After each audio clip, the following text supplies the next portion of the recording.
So we're going to cover the 7 dispensations of the Bible tonight.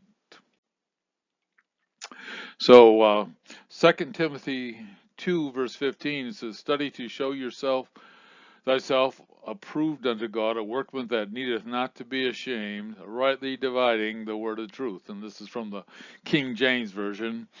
And anyway, the key to understanding the scripture is to rightly divide the word of truth. There are a number of different ways the Bible can be divided in order to understand the parts as well as the whole. One of the ways is by means of dispensations, which are contained in the scripture. So you really got to understand what's going on at the time, and understanding the dispensation it's in is very important, and Pastor Jace taught us that on Wednesday morning, understanding what was going on at the time. And the Bible is one comparison I heard is it's like a owner's manual. And so the owner's manual tells you what to do. And a lot of people don't believe in a literal translation of the Bible, and so they don't really think they have to follow the owner's manual. But it's kind of like if you got a new truck and you decide, I want a diesel truck, and you decide to put diesel into your truck because you feel like it should be a diesel truck. You find out it doesn't work, and you can check the owner's manual and see it only runs on gas. So that's what the Bible is. It tells us how to operate, and that's what we have to pay attention to. And that's the lesson that we got to learn primarily from the different dispensations. So, definition of a dispensation is to understand exactly what a dispensation is. There are 2 major words in the Greek language from which the concept of dispensations comes. The first Greek word is oikonomia, from which our English word comical is derived, meaning to manage and to regulate, to administer, to plan. The second Greek word is ion, meaning age, uh, and emphasize the dispensation in its element of time. So, on one hand, the term dispensation refers to a specific way by which God administers his program and his will in the world, and on the other hand, it covers a period of time. So, we're going to look at the different dispensations. So, the facets of each dispensation, there are 7 specific elements or facets involved in each dispensation. First, each dispensation has one or more names which somehow show what the basic rule of life was for that particular dispensation. Secondly, each dispensation has a chief person to whom special revelation is given. Thirdly, each dispensation provides a responsibility to man because each dispensation begins with a new revelation which requires a human response. Fourthly, there is a specific test. Fifth, following the test comes specific failure. Sixth, there is a judgment that brings the dispensation to an end. And seventh, each dispensation has something that characterize divine grace. So each dispensation kind of reveals the character of God, and we can learn more about the character of God in each dispensation, that he is a God of second chances and gives grace after failures. So the first dispensation is the dispensation of innocence or freedom. And this is Genesis 1 through 3, verse 8. The names are used to emphasize different aspects of this dispensation. The first name emphasized the fact that Adam and Eve were innocent of any sin or sin nature at this time. Theoretically, their state is called unconformed creatively holiness, in that they were created holy, but the holiness of Adam and Eve had not yet been confirmed because they had not yet been tested as to whether they would stay true to the word of the Lord. The second name emphasized their freedom from sin. They were not slaves to sin. So the dispensation of innocence or freedom. The chief person, the key person of the first dispensation was Adam. Man's responsibility during the dispensation of innocence or freedom, man's responsibility was to the Edenic covenant, the covenant that God made with Adam and Eve in Eden. The basic content of the Edenic covenant contains two aspects: responsibility to the earth and responsibility to the Garden of Eden concerning the earth. They were responsible to subdue it and replenish it, to multiply on the earth, and to take control of it in general. Concerning the garden, they were responsible to till the garden. So each one of these dispensations has kind of a covenant with it, and I don't mention it in each one, but this was the Edenic covenant. There's 8 covenants. Man's specific test, the specific test of the dispensation of innocence or freedom, was the test concerning the tree of the knowledge of good and evil. This was a test to see if Adam and Eve would obey the most minimal demand of the divine will, so the test was very minimal. This was the same kind of test that all the angels underwent when they were first created. All angels were created in unconfirmed creatively holiness. Then came the test. Satan was the first to fail. Then he was followed by 1/3 of the entire angelic host. The 1/3 who failed the test are now totally corrupt.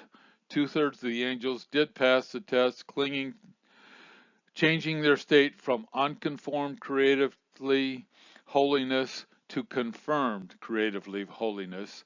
Now they no longer are able to sin whatsoever. The same thing would have been true for Adam and Eve. Had they passed the test, they would have been confirmed in creatively holiness, just as the good angels, and would not have been able to sin anymore. So that's what they believe about this dispensation was about. Men's failure. Unfortunately, Adam and Eve did not pass the test. They ate of the very tree from which they were forbidden to eat. As a result, their creatively holiness was not confirmed. Just as the fallen angels, they too were corrupted and became totally deprived in their nature. Total depravity means that sin has touched every part of their being in every area of their human lives. Man's judgment, the judgment in this dispensation was expulsion from the garden and the curse upon the earth. The expulsion from the garden meant that they were now expelled to a place outside the garden, and the tremendous environment which they had within the garden was no longer available to them. They would no longer be able to eat freely from every tree found in the garden, nor would they be able to eat from the tree of life. Instead of having an easy working relationship with the ground, so that labor was easy and light, the toilsome aspect of labor was Adam. Adam would now have to work the earth by the sweat of his brow in order to be able to eat. Furthermore, the curse meant the earth would no longer be his friend but his enemy, so Adam would have to try to produce things from the earth. He would have to continually war with thorns and thistles, etc. God's display of grace. The display of grace is seen that at the same time as the expulsion from the garden and the cursing of of the earth took place, God promised a redeemer in Genesis 3:15. God promised that a Messiah would someday come who would do two things. First, he would defeat the enemy of man, Satan, who brought about the curse, and secondly, he would be the one who would conquer the curse and have the curse removed.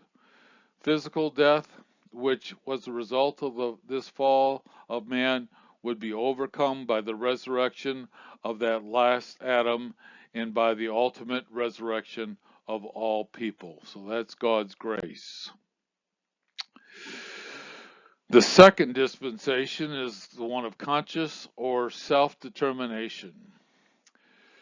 The first name emphasized the principle by which God dispensed his economy. Conscious was the way God governed mankind in this dispensation. The name comes from Romans 2:15, which states that God dealt with men for a period of time on the basis of their conscience, until finally their conscience became so defiled and seared that it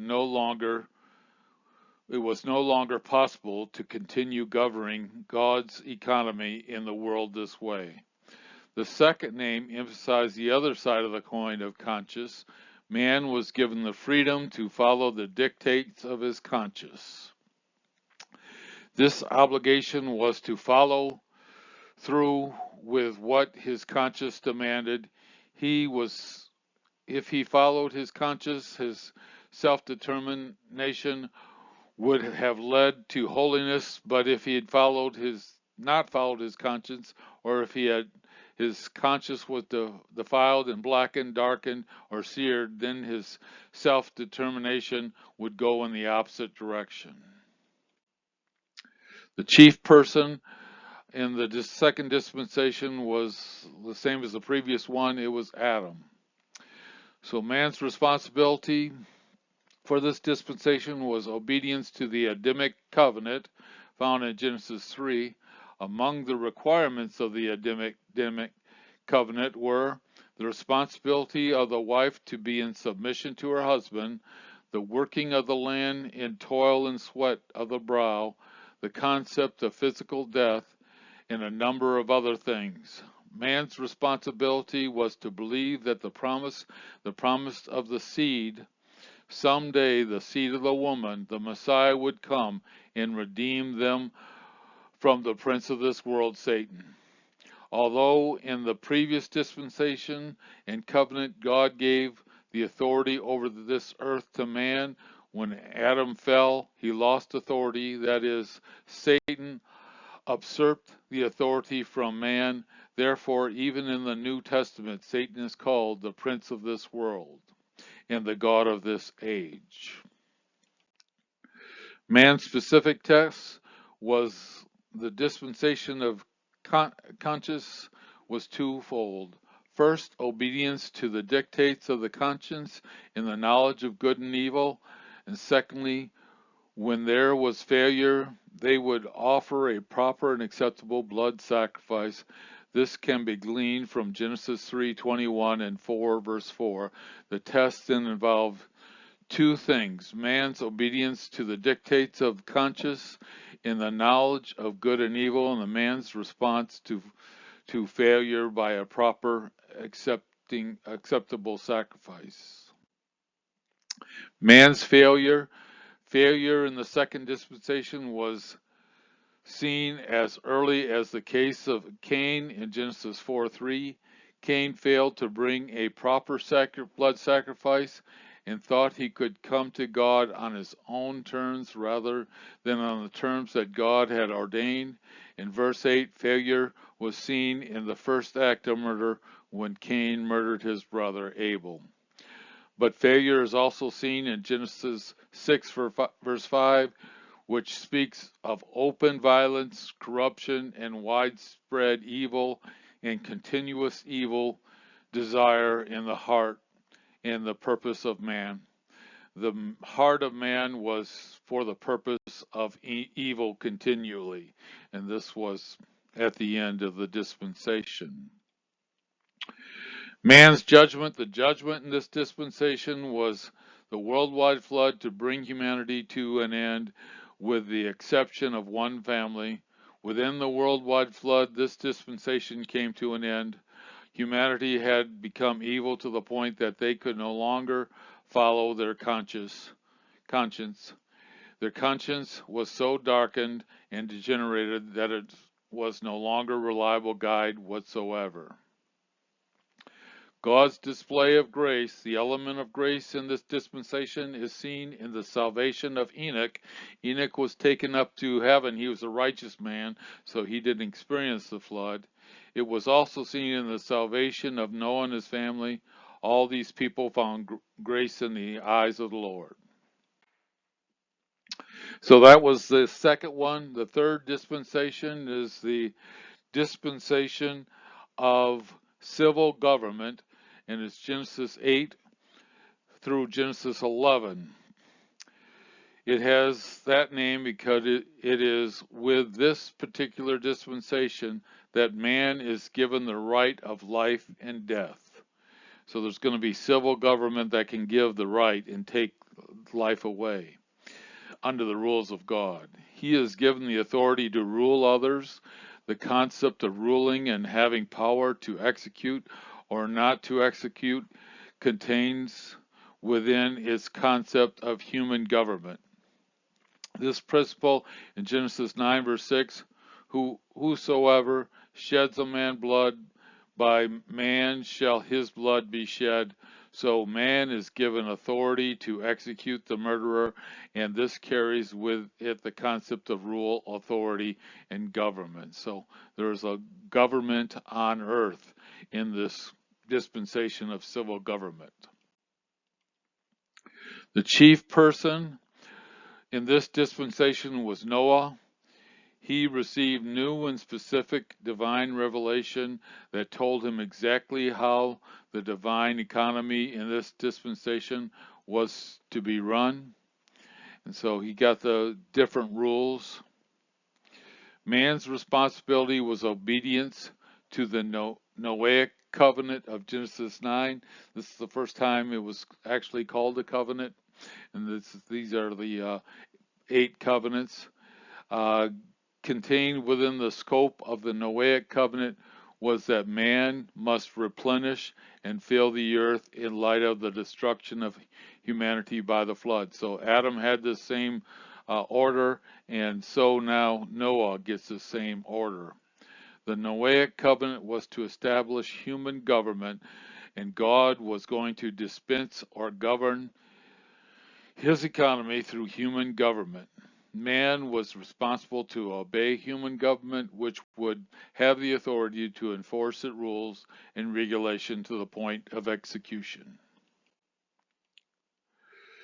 Man's specific tests of the third dispensation, man was to rule properly and to spread out, but they were not to be under one government in one place. God demanded that they dispense all over the earth, and he had different nations.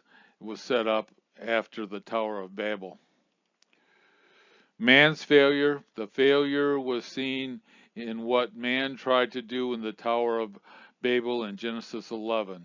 They tried to stay together using the Tower of Babel as a point of contact, as the center of staying together. The Tower of Babel would function both literally and symbolically.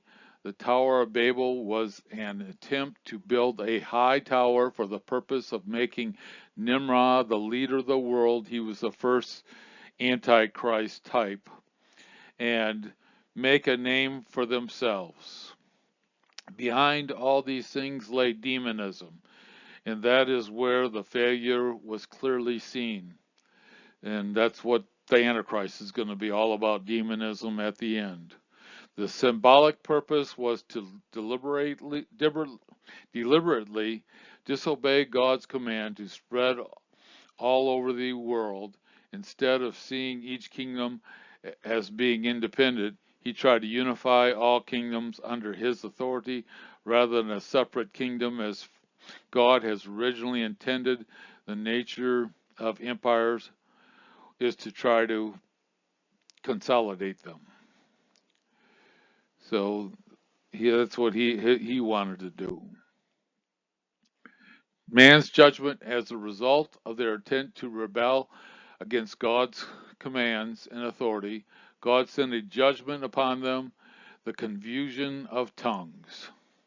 One of the key elements is being able to stay together and live together, is keeping a common language, and the common language tends to keep a certain segment of the society cohesively together. There's divine establishments, and nations are part of this. In the divine establishment and nations, we're supposed to have a common language and a common culture, and also a protective border around the outside. And so this is part taken from the this dispensation. God's display of grace. Grace was displayed in the third dispensation in the way God preserved his remnant, and they were followers of the one true God during this period. God maintained the seed line. The promise he made concerning the seed of the woman continued to be preserved in spite of the flood, in spite of the Tower of Babel. God preserved his seed line through which the promise was indeed going to be fulfilled. The next is dispensation number 4, and this is the dispensation of promise or patriarchal rule, Genesis 12 through Exodus 18. The first name emphasized the revelatory aspect in that God was revealing himself by making a specific series of many promises. The second name emphasized the governmental aspect. God was applying his governments and his will in this dispensation by means of his patriarchs, which is going to be Adam, Abraham, Isaac, Jacob, Joseph, and others. The chief person of this dispensation is Abraham. Man's responsibility in this dispensation was based on the Abrahamic covenant, the responsibility to believe the promises of God, even though the promises may not have been realized. Yet the people were to believe the promises of God. Abraham, of course, carried out this responsibility, for he was told in Genesis 15:6, and he believed in Yahweh, and he reckoned it to his righteousness. So it was by faith in this promise, in this dispensation. Again, all dispensations were faith, and the Abrahamic covenant is summed up in 3 different themes. It's land covenant, that there's going to be the area where Israel is, and the Middle East is going to be his land, and then there's the seed, that his seed would be the line that the Messiah was going to come through, the promised Messiah, and also blessing, that his people were going to be a blessing to the world, and that they would be a blessing through the Messiah, and also the promise of curse to those who curse you, and blessed are those who bless you. And they're furtherly revealed. The seed was revealed in the Davidic covenant, where the Messiah was going to come from the line of David. The land was revealed through the Palestinian covenant, and the third, the seed, was fully explained in the new covenant that we get during the church age, and that we'll talk about it when we get to the church age. Man's specific test. The specific test of the 4th dispensation was to stay in the land where God had brought them. Man's failure, the failure in this dispensation, is seen in the tendency to leave the land. For example, Abraham left the land in Genesis 12 and got himself into a lot of trouble. Isaac was contemplating leaving the land in Genesis 26, but God warned him against doing so. Later, Jacob also left the land and got his descendants into a lot of trouble. The brothers of Joseph sold him to someone that would make him a slave, not in the land, but in Egypt instead. Failure was seen on the part of the Israelites because their consistent tendency to leave the land. Man's judgment, the judgment for failure was the Egyptian bondage. God's display of grace, the facet of grace was seen in the preservation of Israel. Israel was preserved whether they were in the land or outside the land. God continued to preserve the seed of the woman, now also in the seed of Abraham, Isaac, and Jacob. So they were in the line of the Messiah. The fifth is the dispensation of law, and this was began when Moses got the law on it was on the Feast of Weeks, Feast of Pentecost, and this dispensation ended on the Feast of Pentecost after the crucifixion of Christ, and it goes till Acts 1 verse 26. The name, the fifth dispensation, is a lengthy one, and it is called the dispensation of the law. It gets its name from the fact that God's economy was being dispensed through the law of Moses, which contained a total of 613 specific commands. The key person in the fifth dispensation was Moses.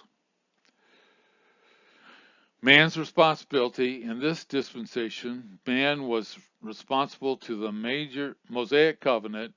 The covenant involved two major areas. First, they were responsible to obey the 613 commands of the law of Moses. Secondly, they were to obey the prophets whom God would send to further elaborate on the law, define the law, giving meaning to the law, and explaining it. So they had to obey the prophets that came later as part of the law. Man's specific tests. The specific test of this dispensation involved two major things. First, they were responsible to keep the entire law with all of its 613 commandments. The breaking of only one of these commandments meant to incur guilt for breaking them all. James 2 verse 10. The second part of the test was to accept and believe the prophet who would arise, the one who would be like unto Moses, greater than Moses. In other words, they were to accept the Messiah once he came, because he was going to be a prophet like unto Moses. Man's failure. Man failed in both aspects of the test. First, they failed to keep the law in its entirety, Romans 10. In fact, not only did they fail to keep the law, they tried to get around the law by establishing their own righteousness, which the Pharisees had perfected when Jesus got there. By putting in their own laws and saying that because they obeyed their laws, therefore they did not have to obey the laws of the Lord. Secondly, they also failed to accept the Messiah, Matthew 23, Yeshua, denounced the scribes and Pharisees, the leadership of Israel of that day, not only because they rejected his messianic claims, but also because they were leading the nation to the rejection of those same messianic claims. Man's judgment. The judgment of this dispensation came in 70 AD, involved two things. First, it involved the destruction of Jerusalem and the temple, and secondly, the worldwide dispersion of the Jewish people as they were exiled from the land. God's display of grace. The facet of grace was seen throughout the dispensation of the law in two ways. First, the sacrificial system was provided because the Jew was not able to keep all 613 commandments Whenever the individual Jew failed, this could be covered by the sacrificial system as a means for the restoring of the sinner. The sacrificial system would not take away their sin, and no Jew was ever saved because he merely brought a sacrifice to the tabernacle or to the temple. As in every age, the Jew was saved by grace through faith. His faith was the element that saved him, but this faith had to have content. In this case, the content of the faith was the sacrificial system. When he brought that sacrifice to the tabernacle or temple, he had the faith that by the means of the shedding of blood, his sins would be covered and the fellowship would be restored. The second way grace was displayed during the dispensation was by God's provision of judges, kings, and prophets. Judges were given to deliver the Jews from subjugation to various peoples. Righteous kings were provided to give them a kingdom of righteousness and justice. Prophets were sent in order to expound the law, to call the people back to obedience, to remind them of where they had failed, and to call them into repentance. That happened a lot. So the sixth dispensation is the dispensation of grace, Acts 2 verse 1 through Revelation 19. So the sixth dispensation is called the dispensation of grace. While grace was evident in all other dispensation, it is in this dispensation that a very unique display of grace was manifested that was different from all the former displays of grace. Concerning this dispensation, John 1 verse 17 says, "For the law was given through Moses, grace and truth came through Jesus Christ." So that brought on the grace dispensation, or the church age we call it too. Certainly God was gracious before the coming of Yeshua, for there were many evidence of God's grace throughout the pages of the Old Testament. However, with the coming of Jesus, there was a totally unique display of grace. This is why it's called the dispensation of grace. This is the dispensation in effect at the present time. This dispensation extends from Acts 2 verse 1 with the beginning of the indwelling ministry of the Holy Spirit at Pentecost through Revelation 19:21. It covers the entire period of the church age and also including the 7 years of the Great Tribulation. So the Great Tribulation, some people think it's a kind of a different dispensation or a beginning of the dispensation of the law, but they're going to be under the new covenant, which Jeremiah 31 talks about the new covenant, and it's going to be, and part of the new covenant is that the Gentiles can be grafted in so that we can be God's ambassadors to the world and be a blessing in that way to the world. And so what's going to happen in the tribulation, the Gentile that are grafted in are going to be raptured up. So it's just going to be the Jewish people who are going to be the ambassadors again, but it's still going to be under the new covenant, and it's the covenant of grace. And they're going to start off going back to the old covenant, trying the old covenant on their own. They're going to figure out that it doesn't work, and then they're going to figure out they're under the new covenant. And so the Great Tribulation is also going to be part of the dispensation of grace. The chief person, the key person in the sixth dispensation was the Apostle Paul. It was Paul who uniquely received the revelation concerning the dispensation of grace. It was no accident that he received more revelation than any other apostle.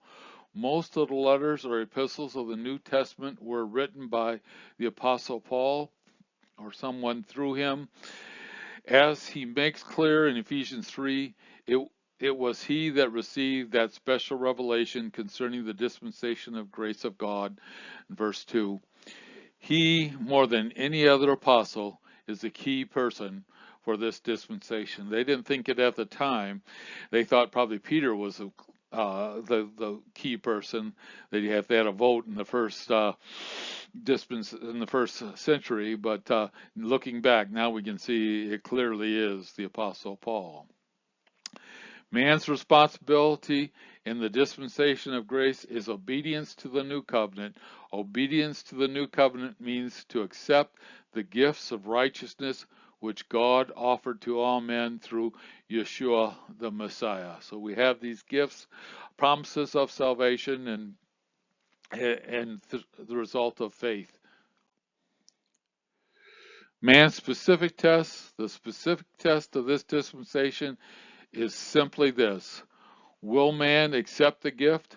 Will humanity as a whole accept God's offer of a free gift of salvation by the simple act of faith in the person of Yeshua the Messiah? On the basis of faith, this is free gift given. So that's the ultimate gift that the dispensation is based on, the dispensation of grace. Men's failure. As with all previous dispensations, the present one will also end in failure, and this can be seen in two ways. First, most men will reject the gift. The majority of humanity will not come into a saving knowledge of Yeshua the Messiah in their own day, any more than it was true before our time, and certainly will not be true even in the future. The second way failure is going to be seen is that the very organism that has a knowledge of the truth, the church, will become apostate and will even turn away from that truth. It's already a shame that men in general reject the truth, but when the church itself rejects the truth, by which it is called, that is sadder still. Well, there's always going to be a remnant of people that are going to do the right thing through all dispensation, including this dispensation, and well, we see all these other denominations falling away horribly, and this is all coming true at the end of the dispensation. And we got to be part of the remnant that stays true and keep spreading the truth to this dispensation. Man's judgment, this age, the age of grace, will also end with a facet of judgment, the Great Tribulation. The Great Tribulation will fall upon the whole earth in general because humanity in general has failed to accept the free gift of salvation offered through Jesus the Messiah. Also, the unbelieving visible church will go into the tribulation and suffer the wrath of God, but the believing invisible church, the true believers in the church, will be taken out of the earth before the tribulation ever starts, as we know in the rapture. God's display of grace, it is in this area that we also see the facet of grace. Grace will be seen through the rapture of the church, in that which the invisible church, the true body of the Messiah, composed of all true believers, will be raptured out of the earth. Even for those who have died, their bodies will be resurrected, so that even their bodies will not be on earth during the 7 years of the Great Tribulation. The rapture be a unique display of grace in the dispensation of grace.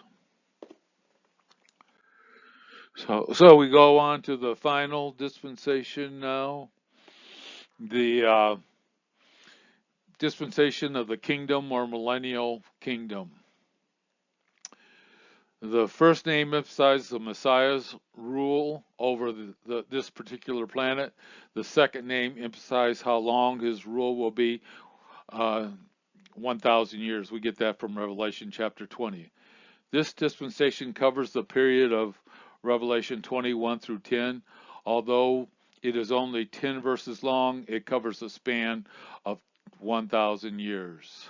The chief person, the key person, this case will be the Messiah.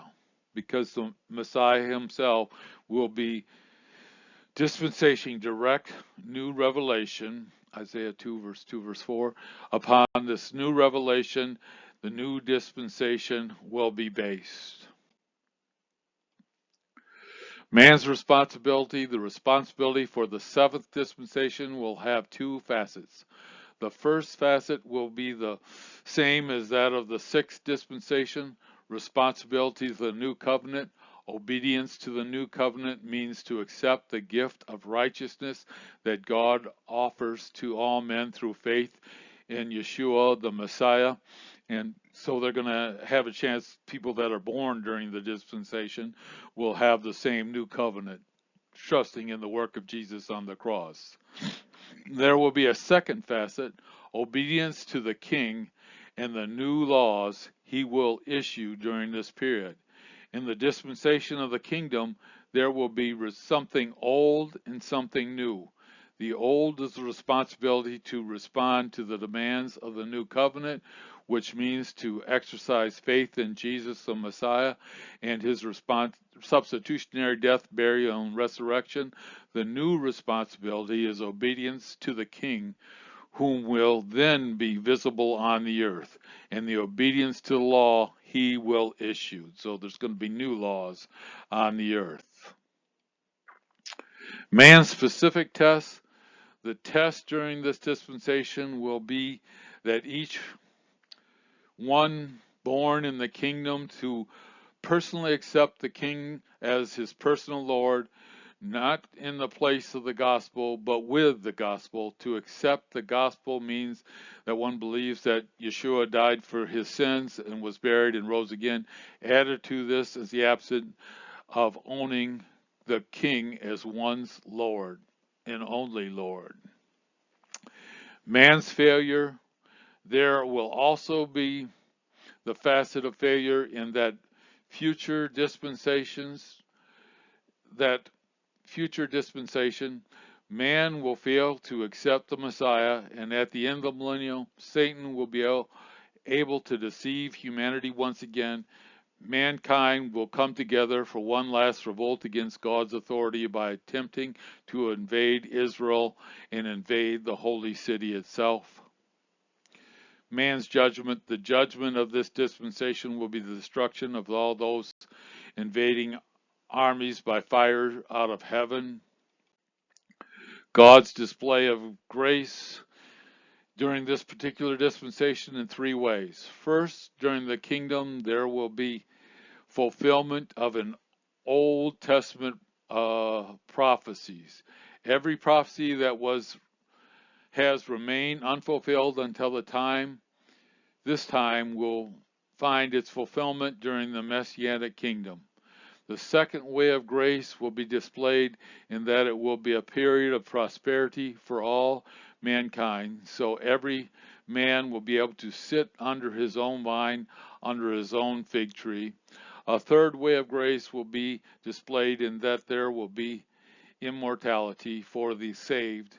Believers in the kingdom will not die. Only unbelievers in the kingdom will die. Isaiah 65:20.